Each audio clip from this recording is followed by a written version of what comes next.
So ரீசெண்டாக மெக்கரீனா விளையாடுறவங்க எல்லாத்துக்குமே தெரியும், புதுசாக டோர்னமெண்ட்டில் டெஸ்ட் அப்படின்ற ஒன்று கொண்டு வந்திருக்காங்க.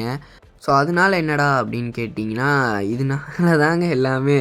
ஒரு நாளில் வந்துட்டு நம்மளால் ஜஸ்ட் 8 பேட்டில் மட்டும்தான் போட முடியுமா, அதுவும் ஒரு ஹீட்டில். ஸோ இதிலையே பார்த்தீங்கன்னா டீட்டெயிலாக கொடுத்துருப்பாங்க அந்த டெஸ்ட் அப்படின்றத கிளிக் பண்ணிங்கன்னா. அதாங்க தலைவலியே. ஏன்னா நம்ம 8 பேட்டில் போடுறோன்னா அதில் 7 பேட்டில் டிஃபீட் தான், அது வேறு விஷயம். ஸோ அது எல்லாத்தையுமே விட்டுடலாம். அண்ட் எல்லாத்துக்குமே வந்துட்டு happy Christmas and happy new year. எல்லாருமே வந்துட்டு ஜாலியாக என்ஜாய் பண்ணுங்கள், ஓகேவா? அண்ட் மெக்கரினாலையுமே புதுசாக ஈவெண்ட் கிரியேட்டர்ஸ்லாம் வந்திருக்குது, அது எல்லாத்தையுமே பாருங்கள். பட் ஆனால் அங்கேயுமே வந்துட்டு இவன் ஒரு மாதிரி வேலை பார்த்து விட்ருக்குறான்.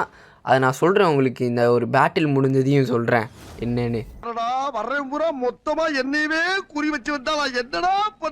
அதை பற்றி டீட்டெயில்டாக இந்த பேட்டில் முடிச்சுட்டு நம்ம பார்ப்போம். நம்ம சேனல் இன்னும் சப்ஸ்கிரைப் பண்ணாமல் பார்த்துட்டு இருக்கிறவங்க மறக்காமல் சப்ஸ்கிரைப் பண்ணிடுங்க. இதில் வந்துட்டு இன்னும் புது புது கேமோட அப்டேட்ஸ் அண்ட் கேம் ப்ளே எல்லாமே வந்துக்கிட்டே தான் இருக்கும். இன்னுமே நான் நிறையா கேம்ஸ் எல்லாத்தையுமே நம்ம சேனலில் எடுத்துகிட்டு வரலான்ட்டு இருக்கிறேன். உங்களோட ஒப்பீனியன்ஸ் அதை பற்றி என்னன்றதை கமெண்ட்ஸில் சொல்லுங்கள். அதே மாதிரி உங்களுக்கு பிடிச்ச கேம் என்னன்றதையும் சொல்லுங்கள். அதை பற்றின ஒரு வீடியோவும் நம்ம கூடிய சீக்கிரம் ஃப்யூச்சரில் பண்ணிடலாம். ஸோ ஓகே, வாங்க நம்ம கேம் ப்ளேவை கண்டினியூ பண்ணலாம். அண்ட் இப்போது மெக்கரினால் வந்துட்டு நான் லோ கிராஃபிக்ஸில் தாங்க வச்சுருக்கேன். பட் ஆனால் லேக் செம்மையாக அடிக்குது. இப்போ கூட கொஞ்சம் நேரத்துக்கு முன்னாடி டெங்கு அப்படியே லேக் ஆகிட்டு நின்றுச்சு, அது ஏன்னு தெரில.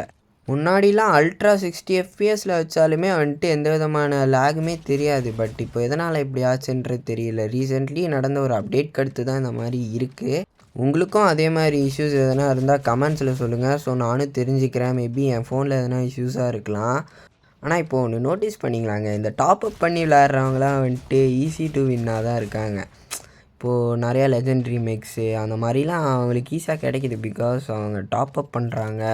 அண்ட் அதே மாதிரி இந்த ஈவெண்ட் கிரியேட்டர்ஸ்லலாம் வந்துட்டு அந்த டோக்கன்ஸ் அவங்களுக்கு ஈஸியாக கிடைக்கும். பிகாஸ் மோஸ்ட் ஆஃப் த நல்ல ஈவெண்ட் எல்லாமே வந்துட்டு அந்த டோக்கனுக்காக டாப்அப் பண்ணுற மாதிரி இருக்குது. ஸோ அந்த டோக்கன் இருந்தால் தான் வந்துட்டு நம்மளால் அதில் ஸ்பின் போட முடியும், அது எல்லாத்துக்குமே தெரியும்.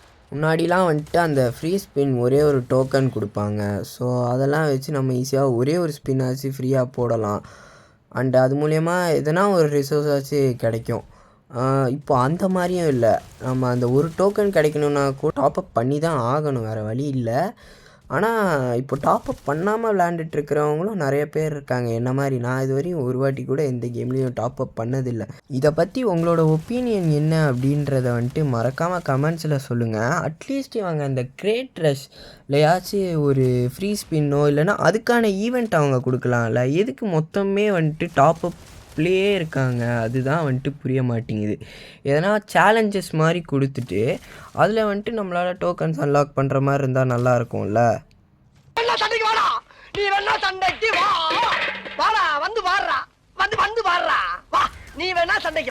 ஏங்க எங்கே இருந்துங்க இவன் வந்தான் திடீர்னு? நான் வாட்டுக்கு போயிட்டு இருந்தேன். டிடி என்னங்க இது?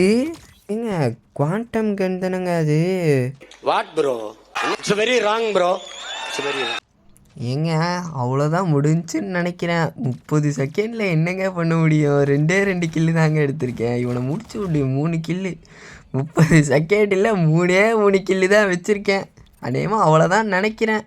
அவ்வளோதான், நம்மளை முடிச்சு விட்டீங்க போங்க.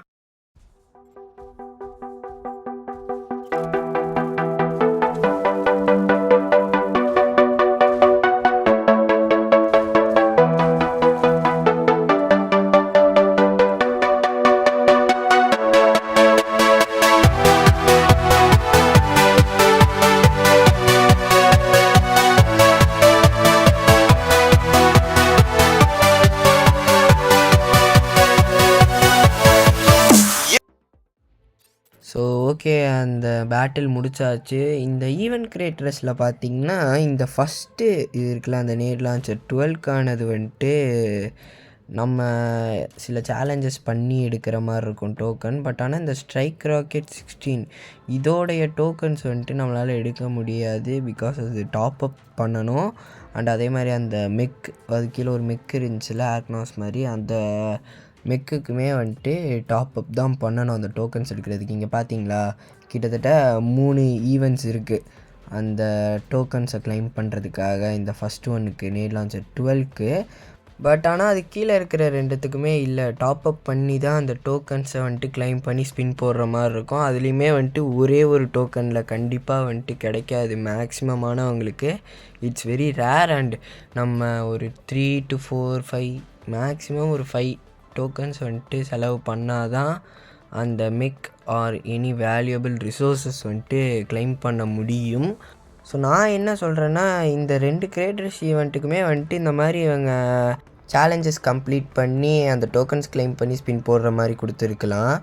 ஆனால் பிளாரியம் அதை பண்ணலை. கிட்டத்தட்ட ரொம்ப நாளாகவே வந்துட்டு வர கிரியேட்டர்ஸ் ஈவெண்ட்ஸ் எல்லாமே அதே மாதிரி தான் இருக்குது.